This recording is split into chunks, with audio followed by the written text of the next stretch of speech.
বিসমিল্লাহির রহমানির রহিম। সবাইকে অনেক অনেক ধন্যবাদ জানিয়ে আজকের ভিডিও শুরু করছি।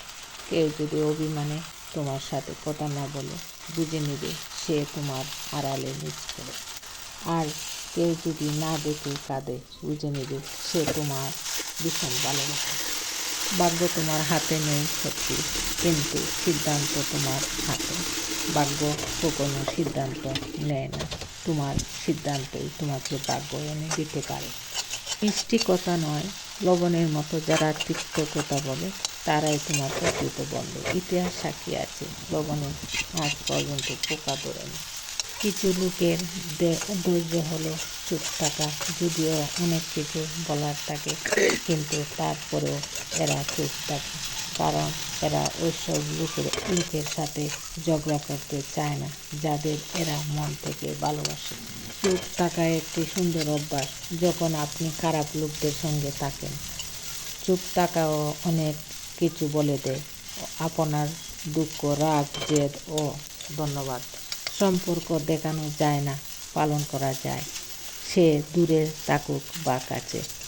অনেক সম্পর্ক নষ্ট হওয়ার কারণ হচ্ছে একজন সঠিকভাবে বলতে পারে না, আর একজন সঠিকভাবে বুঝতে পারে না। উদ্দেশ্য যতই সুন্দর হোক না কেন, লোক আপনার বাহির দেখে বিচার করবে, আর আপনার বাহির যতই সুন্দর হোক না কেন, উপরওয়ালা আপনার উদ্দেশ্য দেখে বিচার করবে। পৃথিবী কেবল তাকে জিজ্ঞেস করে যে আগে থেকেই ভালো আছে, না হলে যে কষ্টে আছে তার মোবাইল নাম্বারটাও হারিয়ে যায়। কেউ আপনার মনে কষ্ট দিলে রাগ করবেন না, কারণ এটি প্রকৃতির নিয়ম। যে গাছের ফল যত বেশি মিষ্টি হয়, সেই গাছে তত বেশি পাথর নিক্ষেপ করা হয়। কারো মনে কষ্ট দিবেন না, কারণ ক্ষমা চাওয়ার পরেও তার মনে কষ্ট থেকেই যায়। যেমন দেয়ালে থাকা পেরেক বের করার পরেও চিহ্ন থেকে যায়। এই চেহারার মানুষ কখনোই ভুলে না। একটি হচ্ছে যে আপনার খারাপ সময়ে আপনার সাথে ছিল, আরেকটি হচ্ছে যে আপনার খারাপ সময়ে আপনাকে ছেড়ে চলে গিয়েছিল। মানুষে ঠকালে যতটা কষ্ট পাওয়া যায়, তার চেয়ে 1000 গুণ বেশি কষ্ট পাওয়া যায় আপন মানুষ ঠকালে। টকিয়ে নিজে কখনো বিজয়ী হওয়া যায় না, বিজয়ী হওয়ার বান ধরে থাকতে হয়।